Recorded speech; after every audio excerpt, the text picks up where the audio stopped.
Redlining in New York City, The Lasting Impact of Redlining, a look at how historical discrimination shaped the present lives of communities of color in New York City.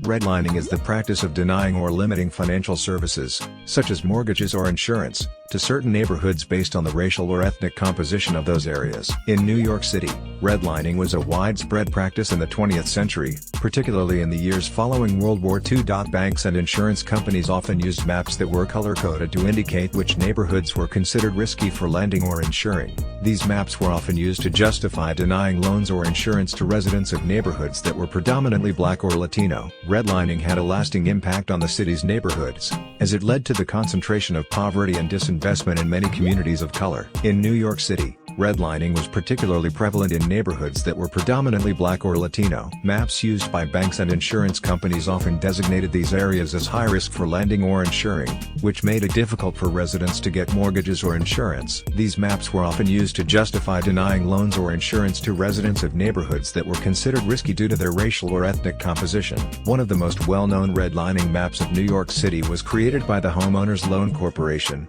HOLC, in the 1930s. The HOLC map divided the city into four categories: best, still desirable, definitely declining, and hazardous. Neighborhoods that were predominantly Black or Latino were often labeled as hazardous or definitely declining, while predominantly white neighborhoods were labeled as best or still desirable. The Homeowners Loan Corporation, HOLC, created a map of New York City in the 1930s that divided the city into four categories: best, still desirable, definitely declining, and hazardous. Best neighborhoods were considered the most desirable and were often predominantly white, middle-class areas, such as Brooklyn Heights, Park Slope, and Forest Hills. Still desirable neighborhoods were considered less desirable than the best neighborhoods, but still considered good areas to invest in. These neighborhoods were mostly white, but some areas that were beginning to have a diverse population, such as Astoria and Bay Ridge in Brooklyn. Definitely declining neighborhoods were considered to be on the verge of becoming hazardous and were often neighborhoods that were becoming more diverse,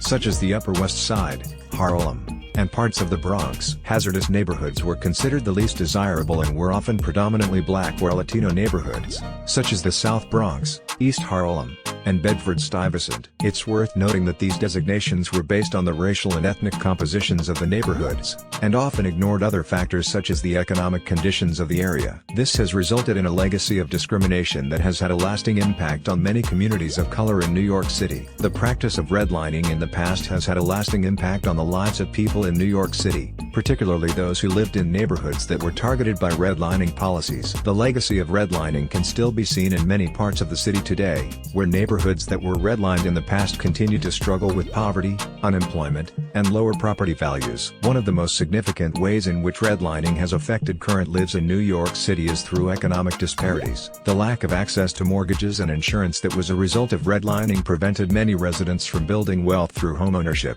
This has led to a significant gap in wealth and economic mobility between communities of color and white communities. Additionally, redlining also has an impact on the health and well-being of people living in these neighborhoods. The disinvestment in these areas has led to a lack of access to quality healthcare, education, and other services, which has further exacerbated the social and economic challenges faced by residents. Furthermore, redlining has also had an impact on housing markets, as it led to a lack of investment in many communities of color, which in turn led to a lack of affordable housing options. This has resulted in a shortage of affordable housing in many areas of the city, which has made it difficult for low-income families to find safe and stable housing. In summary, redlining in the past has had a significant impact on the lives of people in New York City today, through economic disparities, health disparities, and housing affordability. It's important to address these issues to make sure that the lasting impact of redlining policies on communities of color are mitigated.